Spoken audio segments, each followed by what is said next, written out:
Alright guys, let me give you my little personal experience with the new Z. So, bought this car in March of this year. I put about 6,000 miles on it, 5,980 to be exact. In that span of ownership, I drove it stock for a little bit, say about 1,500 miles. Then I threw on a full turbo back setup I built for it, single exit. Then I put lowering springs on it, and then I had some custom wheels made for it. Uh, Overall, the car is nice. It's just like the 370Z. Literally, feels just like a 370 when you're in it. They added some nice little modern updates that were overdue, I guess. Like the blind spot indicators, stuff like that. Just little things, really.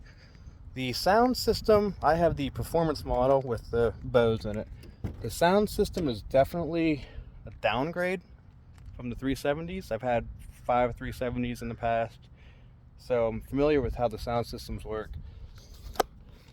And for whatever reason, the bass only really comes on as you turn it up towards like the maximum volume level, which isn't convenient 90% of the time you're driving it. For whatever reason, I don't know if this has how they have the amp made or what, but overall, it's a good car. You could probably buy a 370 and do some minor mods and be a little bit happier with the car, just because the platforms, they're basically the same. I'm not a fan of the VR30, so I'm biased maybe. When I put the full downpipes on it and the exhaust, it smoked pretty bad, and that's just common with the VR30s. The turbo seals leak basically on decel and when you're sitting still, and it just blows smoke out. So you can pull up to a light with a row of traffic and just flood the row of traffic out with a cloud of smoke. It's pretty embarrassing. The cats clean it up, so if you do get a VR30, I suggest throwing high flow cats on it, because it'll clear that up and won't be as embarrassing driving around. Because you wouldn't believe how many people message me, "Hey, is that you with the new Z? Do you know it's smoking?" Yeah, I do. I get it. It's the VR30 thing. The Nissan still has junk turbos on there. I did get it tuned with AMS, and even after putting the tune on, it never really changed much. The shifting was way better. AMS definitely has the transmissions or the shift points and stuff dialed in on these. I know they can't tune the transmission itself, but just overall, whatever they're doing, makes it drive really smooth. Definitely, better driving. So if you do get one of these with an automatic, like I have, that's going to be the biggest thing you notice when you get a tune. If you get it from AMS, is going to be the shifting. Other than that, speed-wise, it didn't change. I think it ran a 12.1 verified, 60 to 130. And then with the tune, I got an 11.4 verified, so almost a second. I did have an 11.8 once, but I was just over a degree, so it didn't get verified. I don't know if that much of a slope, half a degree of a slope makes that much of a difference. I guess it could, but it didn't really change much. I think the shifting was honestly the biggest thing, and then the boost held off a little bit more up top, which lets you rev out a little bit further. On the stock map, I was shifting at like 65 to keep the power band where I wanted. And then after tune, I could rev past 7, and it still landed in a good spot. Now let's jump into the handling, because I live in Pennsylvania, in the back mountain areas. It's all hills around here, and minus my parking lot's nice and flat.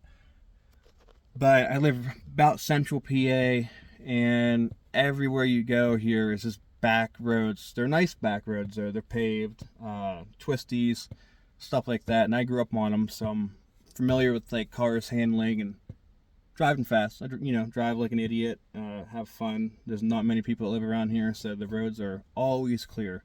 And I know some nice back roads and routes I take. This thing handles good, but for whatever reason, it feels like it lacks something compared to the 370s. I don't know if it's the tires. I had two different kind of tires on it. I know lowering with the Swift springs helped stiffen up a little bit because the roll was really bad. It stays planted. It just overall pushes a little bit harder than like the 370s do in the turn. A little bit of understeer, I guess you would say, compared to the 370, which, and then when this thing does snap out, it's like kind of ridiculous. I'm sure over the years we'll see a lot of these wrecked because, you know, 400 horsepower is nothing crazy. But to put it in perspective, I could drive my 800 horsepower GTR in the back roads more confidently than, you know, 450 horsepower Z, because I had it tuned, so I made a little bit more. Just the way the power comes on, it throws the tail out so easy, and almost in like in a dangerous way. But if you know what you're doing, you can always, you know, have fun with it. But other than that, it's a solid car. Let me flip it around and show you a little bit about it now. So I had,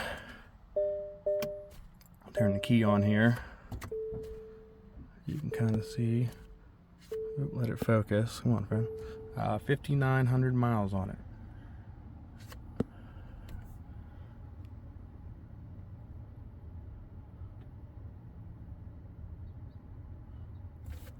I guess through all the stuff, but I mean, honestly,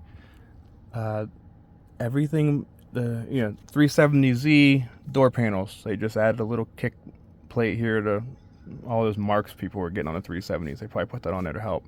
I even bought window tint, never put it on, but I bought the pre-cut for a 370 direct fit. Every single thing about the car is a 370Z. From here back, they did add a second cup holder, which was nice. The lid slide the back to uncover that.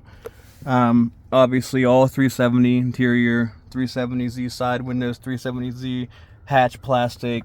The interior view of the windows is the same, like all the plastic, so the window tint fits from a 370, but the glass shape's a little different on the outside. It doesn't affect the tint.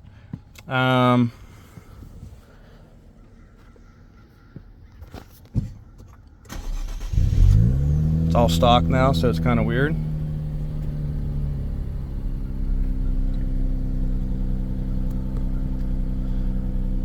The gauge cluster is cool. It has a few different settings. I always left it in the sport mode one. I feel like it maybe was lacking a couple little things they could have added, just like maybe a couple more dials over here for stuff. You know, that's all you get. It's tire pressure, the shifting up indicator, G-force, and boost, which it's the sport one, so they're just giving you like the fun stuff, I guess. But you also have a boost gauge up top, which is cool. Turbo speed, which is nice. And the voltmeter. Here comes the wife flying in. We got a lot of Nissans around here, but overall Nissan didn't do a bad job.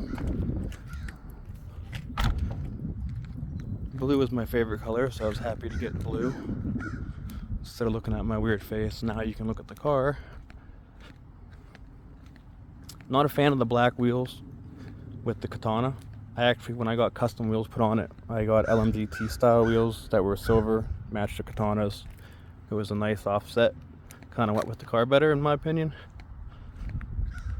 But I figured before the new owner takes it away, I would do a little walk around and a little review, I guess, of what my thoughts are about the car. I probably like the looks of it better than a 370. I know a lot of people are the opposite, but definitely more my style.